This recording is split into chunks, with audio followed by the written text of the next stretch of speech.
জয় গুরু, জয় গুরু, জয় গুরু। নীলাচল বাণী গ্রন্থ থেকে কিছু অংশ পাঠ করছি। ইংরেজি 13/3/1934 মঙ্গলবার। বনমালী ভাই, পরশুরাম বর্মা প্রভৃতি কয়েকজন আজ শ্রী শ্রী ঠাকুরের কাছে এসেছিলেন। পরশুরাম বর্মা অনেক প্রশ্ন করলেন। পরশুরাম বর্মা বলছেন, সাধনার পথ কি কি এবং আমার পক্ষে কোন পথ শ্রেয়? শ্রী শ্রী ঠাকুর বললেন, সাধন পথ কেবল দুটি, জ্ঞান ও ভক্তিপথ। কিন্তু জ্ঞান পথের কোনো সাধনা নাই। জ্ঞান বিচারলব্ধ। জ্ঞান সাধনা যোগ শাস্ত্র সম্মত। অধিকাংশ স্থলেই জ্ঞানের সাধন পথ যোগ আর ভক্তির সাধন পথ তন্ত্র। বেশি বয়সে যোগ সাধনা হয় না, কিন্তু ভক্তিপথে বয়স ইত্যাদি বিচারের প্রয়োজনীয়তা নাই। ভক্তির প্রধান অবলম্বন বিশ্বাস। অধিকারী ভেদে ভক্তির সাধন নানা রকম হলেও কোনোটা ছোট বা বড় নয়, সবই সমান। ভক্তিপথে ভগবানের দর্শন মেলে। বিশ্বাস না থাকলে ভক্তিপথে চলতে পারা যায় না। যার ভক্তি নাই সে জ্ঞান পথ বা যোগ সম্মত পথে চলতে পারে, কিন্তু জ্ঞান বা যোগ সাধনা অপেক্ষাকৃত কৃচ্ছ সাধ্য। ভক্তি সে তুলনায় অল্পায়াস সাধ্য। তবে আসল কথা হলো, ভগবান কিংবা কোনো মহাপুরুষের কৃপা না পেলে ভক্তিলাভ হয় না। ভক্তিপথে যেসব সাধনা আছে তা কেবল চিত্তশুদ্ধির জন্য। তোমার পক্ষে ভক্তিপথই শ্রেয়। ভক্তিপথের সাধনা। পরশুরামবাবু আবার জিজ্ঞাসা করলেন, ভক্তিপথের সাধনা কিভাবে করতে হয়? শ্রী শ্রী ঠাকুর বললেন, ভক্তিপথের নানা রকম সাধনা প্রচলিত আছে। তার মধ্যে প্রধান হল সাধুসঙ্গ। সৎ গ্রন্থাদি পাঠও সাধুসঙ্গের অন্তর্ভুক্ত। প্রথমে কোনো একটা ভাব আশ্রয় করে ভক্তিপথের সাধনা আরম্ভ করতে হয়। সাধারণত ভক্ত ভগবানকে প্রভু ভাবে দেখে। তিনি সর্বশক্তিমান বিরাট পুরুষ, তিনি মহত মহীয়ান এবং সর্বকর্তা। এইভাবে ভগবানকে দেখায় প্রভুভাব। কিন্তু ক্রমে ক্রমে ভক্ত দাস্য ও সখ্যভাব আশ্রয় করে ভগবানকে আমার প্রভু ও আমার সখা এইভাবেও গ্রহণ করতে পারে। গৌরাঙ্গ মহাপ্রভু এই পথের সাধনাকে নবধা বিভক্ত করেছেন। সবশেষে হলো আত্মসমর্পণ ভাব। তুমি সৎ গ্রন্থাদি পাঠ করতে পারো, তাতে চিত্তে ভক্তির আকাঙ্ক্ষা জাগ্রত হবে।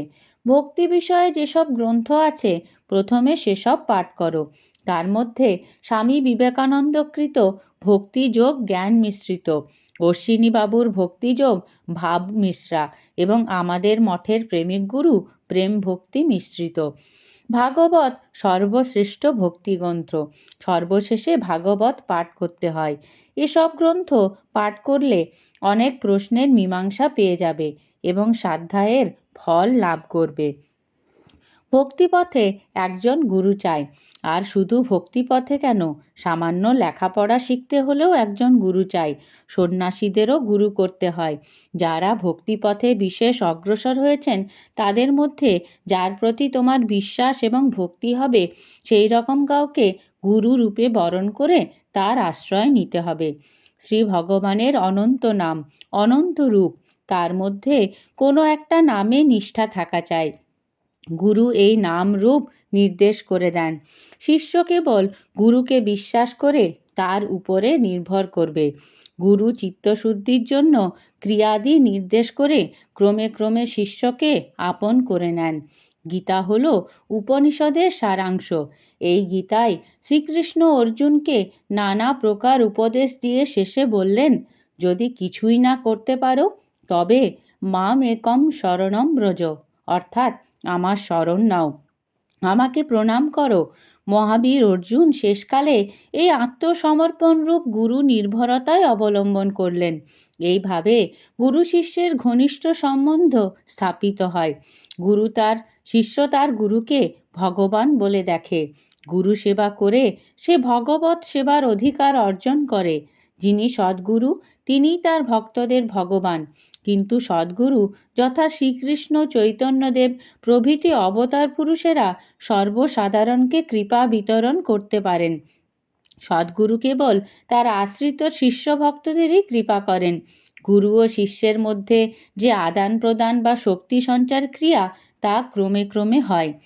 পরশুরাম বাবু আবার জিজ্ঞাসা করলেন, ঠাকুর, গুরু স্পর্শ দ্বারা, ইচ্ছা দ্বারা ও দর্শন দ্বারা শক্তি সঞ্চার করতে পারেন কি?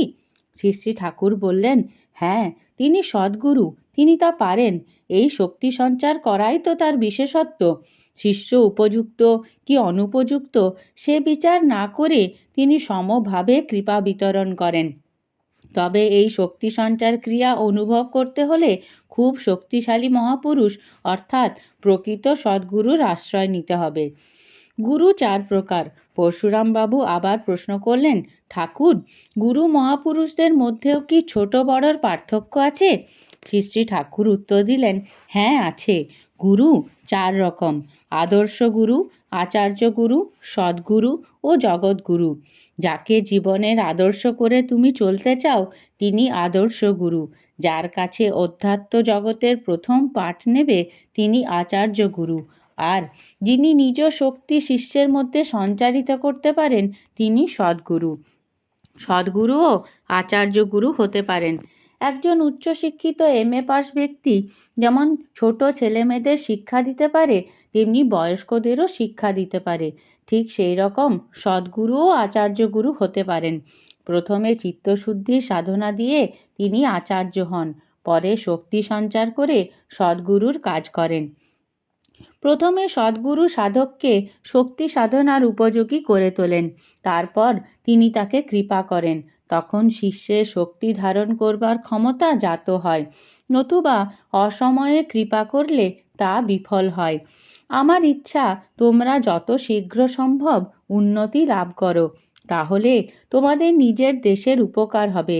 বাংলায় আমার শিষ্য ভক্তরা যেমন অতি শীঘ্র উন্নতি লাভ করেছে, তোমরাও তেমনি হও।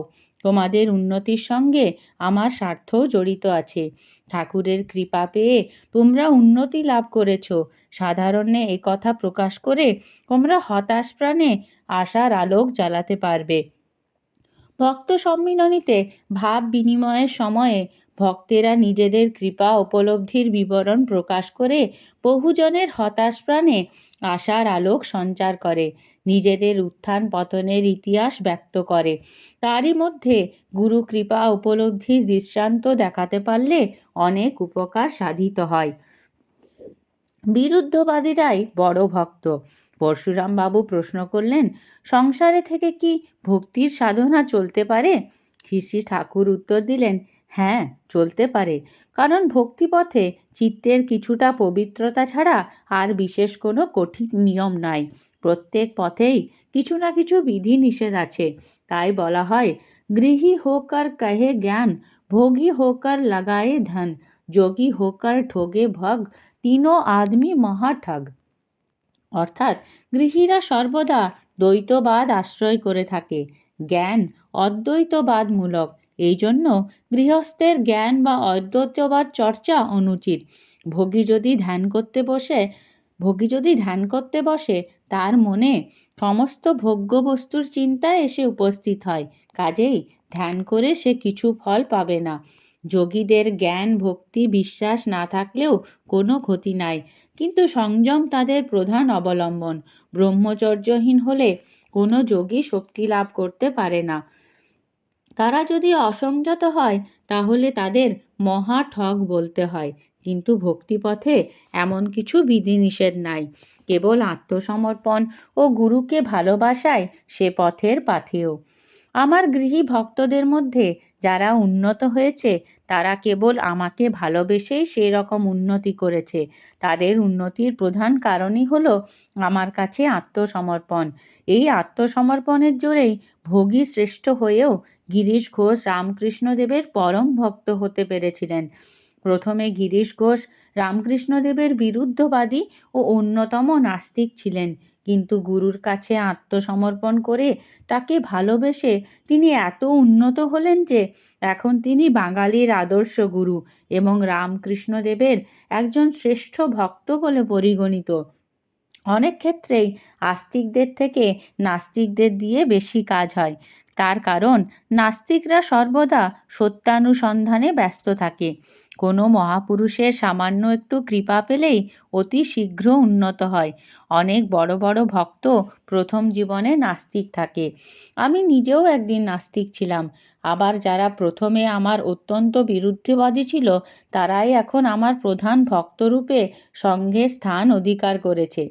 পরশুরামবাবু আবার প্রশ্ন করলেন, ঠাকুর, তাহলে আজ থেকে আমি আপনার বিরুদ্ধবাদী হতে পারলে তো ভালো হতো। শ্রী শ্রী ঠাকুর বললেন, হ্যাঁ, বিরুদ্ধবাদী হওয়াটা খুব শক্ত কাজ। সাধারণ লোকে তা পারে না। কারণ কেউ কি বলতে পারে যে আমি ঠাকুরের নির্দেশিত পথে চলে কিছু পাইনি? সাধারণ লোকে তো এ কথা বলতে পারবে না। আমি জানি আমার উপরে তোমার খুব জোর আছে। তুমি যখন বলে পাঠালে যে আমার নাম করলেই ঠাকুর আমাকে চিনবেন, আমি তখনই বুঝলাম আমার উপর তোমার কত দাবি। সর্বশেষে ঠাকুর বনমালী ভাইকে বললেন, আমি কিছুদিন পরে তোমার দীক্ষার সময় নির্দেশ করব। এরপর ঠাকুর সেই দিনকার মতন উঠে গেলেন। জয় গুরু, জয় গুরু, জয় গুরু।